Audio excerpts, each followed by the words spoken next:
en la hermosa Verona, donde acaecieron estos amores, dos familias rivales igualmente nobles habían derramado, por sus odios mutuos, mucha inculpada sangre. Sus inocentes hijos pagaron la pena de esos rencores, que trajeron su muerte y el fin de su triste amor. Atended al triste enredo y supliréis con vuestra atención lo que falte a la tragedia. Extracto de Romeo y Julieta. El Renacimiento fue un movimiento cultural que surgió en Europa durante los siglos XV y XVI, con el propósito de renacer los valores e ideales clásicos después de la Edad Media. La Edad Media fue un periodo histórico que se sitúa entre la caída del Imperio Romano en el año 476 y la caída del Imperio Bizantino en Constantinopla en 1453. Este periodo también es conocido como los Años Oscuros o la Edad Oscura, ya que durante este lapso de tiempo la forma de pensar era muy cuadrada, impuesta por la religión, y quien iba en contra de este pensar era tratado con violencia y era acusado de brujo y hombre de mal. Recordemos que durante este periodo empiezan a producirse una serie de cambios y descubrimientos que anunciaban el fin de la Edad Medieval y daban paso a la modernidad. La aparición y consolidación de nuevos estados europeos, los viajes transoceánicos entre Europa y América, el ascenso de la burguesía, que puso fin a los estamentos del feudalismo. Así fue como se desarrollaron los ideales del movimiento humanista, una nueva forma de pensar que rompe con la visión medieval del mundo. La cultura pasó de los monasterios a las calles, había una mayor libertad de pensamiento y aparecieron las primeras universidades.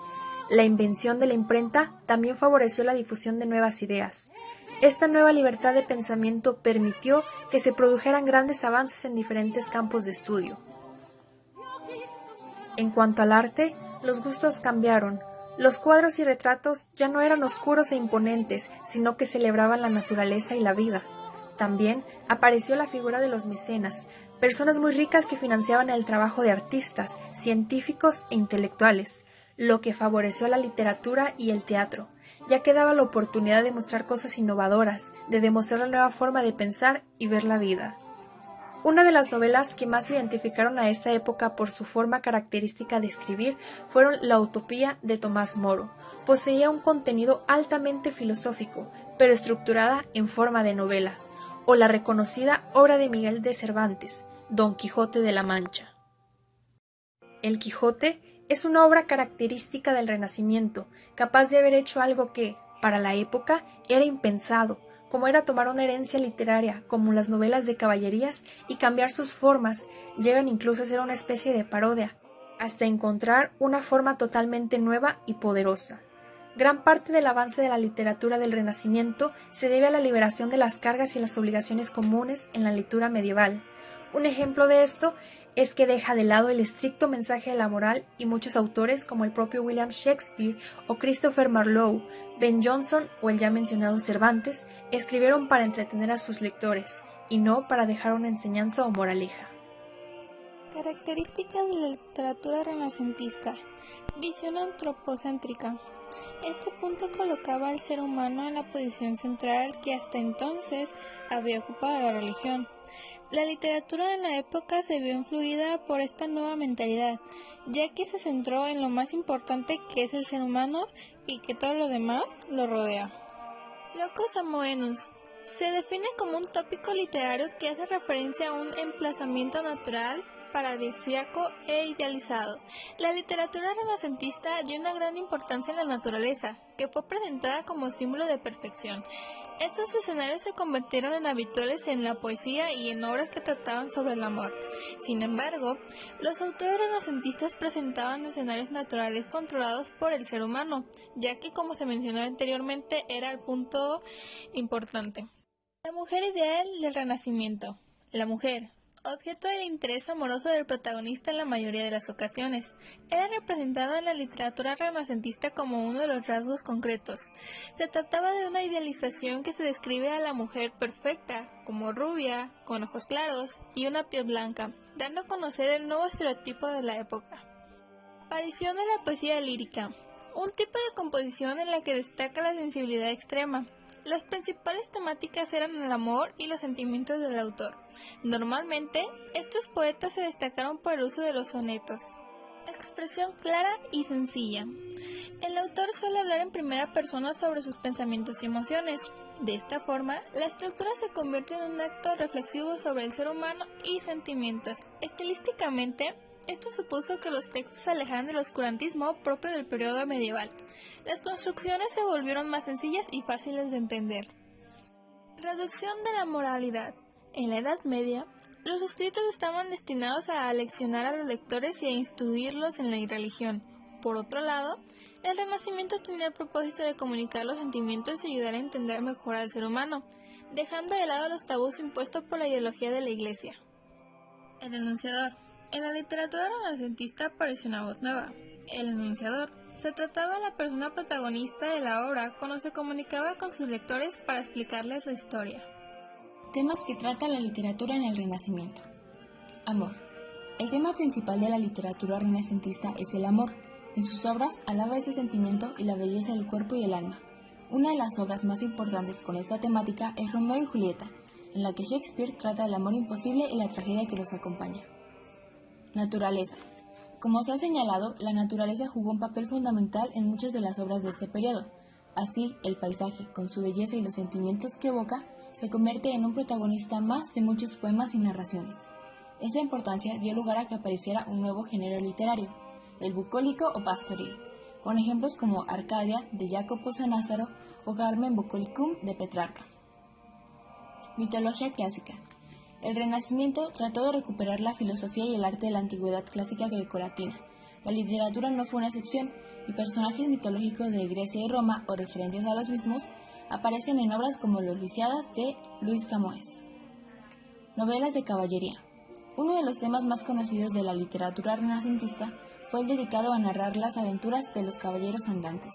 Estos iban por el mundo protegiendo a los débiles y enfrentándose a los malos, ya fueran humanos o monstruos. Orlando Furioso, de Ludovico Ariosto, fue uno de los mejores ejemplos de esta temática. Sin embargo, la obra más importante sobre el tema fue una parodia de los libros de caballería, El ingenioso hidalgo Don Quijote de la Mancha. Crítica social. Algunos autores realizaron feroces críticas a las injusticias de la sociedad de la época. En El Lazarillo de Tormes, por ejemplo, aparecen reflejadas las desigualdades, hipocresía o vicios que aquejaban a la España durante esos siglos. Crítica a la Iglesia. La Reforma protestante y su respuesta, la Contrarreforma, agitaron Europa hasta el punto de provocar varias guerras de religión. La literatura trató sobre la religión y el poder de la Iglesia en libros como Elogio de la Locura, de Erasmo de Rotterdam, o Utopía de Tomás Moro. Sentimiento religioso. A pesar del humanismo y el antropocentrismo que caracteriza al Renacimiento, la temática religiosa siguió jugando un papel importante en la literatura. El sentimiento hacia lo divino era protagonista de obras como las realizadas por San Juan de la Cruz. Teatro renacentista. ¿Cómo fue el teatro en la época renacentista? El teatro sufrió una evolución que fue llevándolo poco a poco hasta su cenit. Ya en el barroco se prolongó en el tiempo de un teatro religioso, heredero del de la Edad Media y muy relacionado todavía con la liturgia, pero a su vez se desarrolló un teatro profano, que arraigó profundamente entre el público y que se encontró uno de sus máximos exponentes en el español, Lope de Rueda. De esta manera podemos mencionar que existieron dos tipos de teatro en el Renacimiento, el teatro religioso y el teatro profano. Teatro religioso. Del siglo XVI continúa el de los maestros anteriores, que aún desarrollan su obra. Imita escenas pastoriles sobre el nacimiento o la pasión de Cristo, la adoración de los Reyes Magos, etc. La adaptación de los dramaturgos del primer Renacimiento al teatro humanístico. Consiste en traducciones y adaptaciones de comedias de autores grecolatinos, destinadas a la lectura de un público minoritario. Es un teatro culto y su impacto social fue muy reducido. Teatro profano. Toma como modelos la comedia latina de Plauto y Terencio, así como el teatro italiano de aquella época, Boccaccio. Estas obras se realizaban al aire libre, corrales, en teatros instalados en comunidades de casas, ya a finales del siglo XVI, pues no había lugares para representar las obras teatrales, por lo que eran llevadas a cabo por actores ambulantes, surgiendo las compañías teatrales, teniendo como géneros la comedia, el drama y la tragedia, atendiendo al tipo de público que asistía a las representaciones. El teatro profano podría dividirse en tres vertientes. Primera, el teatro populista, que buscaba contentar al auditorio principalmente. Segunda, el teatro cortesano, muy relacionada con las clases nobles y sus fiestas privadas. Tercera, el teatro erudito, generalmente desarrollado en las universidades.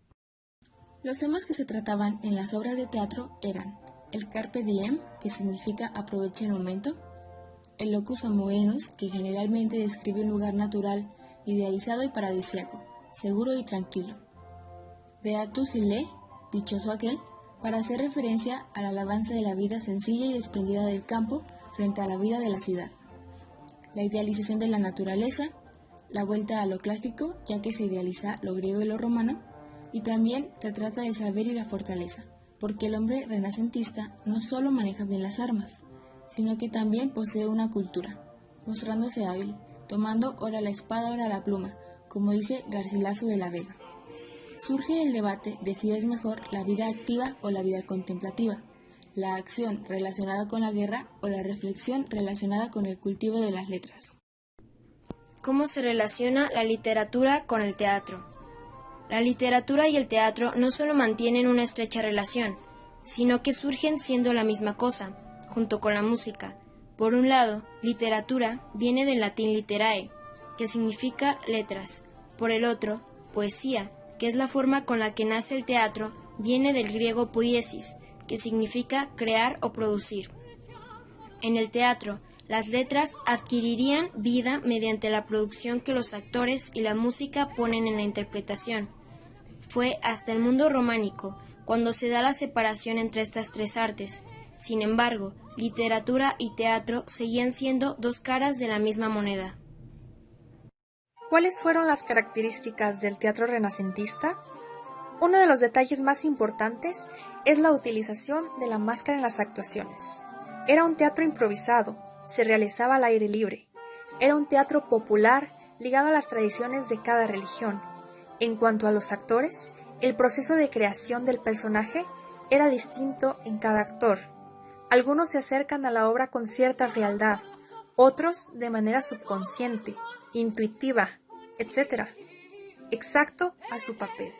Cabe mencionar que todos los actores eran hombres y los papeles femeninos eran protagonizados por los mismos hombres, pero más jóvenes. En todas las obras se destaca la idea de que el hombre es perfectible, es un ser sin límites, flexible y que sabe desarrollar todas y cada una de sus capacidades. El teatro fue una de las principales diversiones del pueblo en el Renacimiento. Las actuaciones se representaban en lugares situados en el centro de las ciudades llamados corrales de comedia, donde las actuaciones duraban entre 2:30 a 3 horas aproximadamente. El teatro renacentista tiene una gran importancia en Italia. Su valor recae sobre todo en su adaptación a la técnica de representación, así como lo referente a aspectos especiales y escenográficos. Durante este periodo se desarrolla un tipo de teatro popular llamado comedia del arte, que es un tipo de teatro en el que se destacan tradiciones carnavalescas, es decir, uso de máscaras, recursos mímicos y pequeñas habilidades acrobáticas. Ejemplos de obras renacentistas. Romeo y Julieta, William Shakespeare. Esta tragedia sobre dos jóvenes amantes es una de las obras más populares de Shakespeare, y junto con Hamlet es una de las más frecuentemente puestas en escena. Hoy en día, los personajes Romeo y Julieta son considerados arquetipos de amantes jóvenes. La historia de la obra se enmarca en la tradición de romances trágicos proveniente de la antigüedad, y fue escrita entre 1591 y 1595 y publicada en 1597. Shakespeare utiliza en la obra una estructura dramática poética y oscila entre la comedia y la tragedia para aumentar la tensión.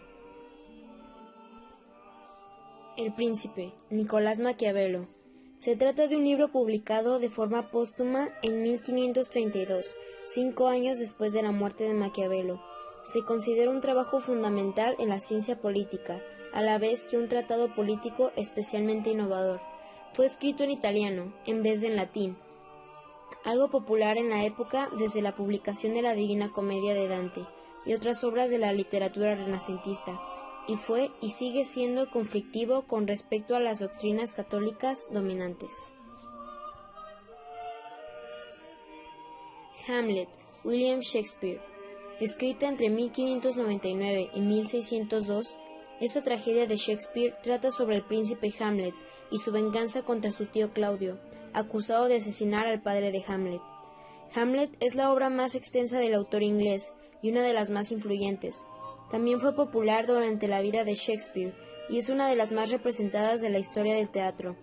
Además, es una de las obras más citadas, y los críticos suelen incluirla entre las obras literarias más grandes de la historia. Utopía, Tomás Moro. A la vez ficción y obra política, este libro fue publicado en latín en el año 1516 y cuenta una historia centrada en una sociedad ficticia que vive en una isla. La palabra utopía viene del griego y significa no lugar o en ninguna parte. La obra fue popular en su época, aunque también malentendida. En la actualidad, el título del libro eclipsó la historia central creada por Moro, y es utilizado cuando se habla de sociedad utópica. En este sentido, utopía es verdaderamente importante en la historia literaria, por crear la noción de realidades paralelas y sociedades cerradas en sí mismas. Doctor Faustus, Christopher Marlowe. Esta importante obra del Renacimiento está basada en historias sobre Fausto, un personaje popular en la cultura alemana. Se cree que la primera edición del libro es de alrededor de 1593. La popularidad de la obra de Marlowe se basa en un mito que cuenta que en una de las primeras puestas de la obra aparecieron diablos reales en el escenario. También se dice que algunos actores y espectadores quedaron trastornados tras la aparición. Como conclusión, tenemos que la literatura y el teatro tuvieron la oportunidad de mostrar cosas innovadoras, de mostrar la nueva forma de pensar y ver la vida, exagerando algunos rasgos y retomando géneros de teatro de los griegos como son la comedia y la tragedia. Todo fue para ahorrar dinero, Horacio. Los fiambres que sobraron en el funeral sirvieron de plato frío en el banquete de boda. Mi padre, creo que vi a mi padre. ¿Dónde, señor? En mi mente, Horacio. Yo le conocí personalmente.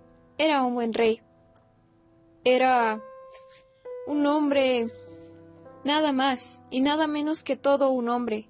No conoceré a otro como él. Señor, yo pienso que lo vi anoche. ¿Viste? ¿A quién? Al rey, a vuestro padre. ¿A mi padre? Suspended vuestra admiración y escuchadme atentamente, que yo os contaré una maravilla. Por lo que más quieras, habla. Extracto del guión de la obra de Hamlet, William Shakespeare.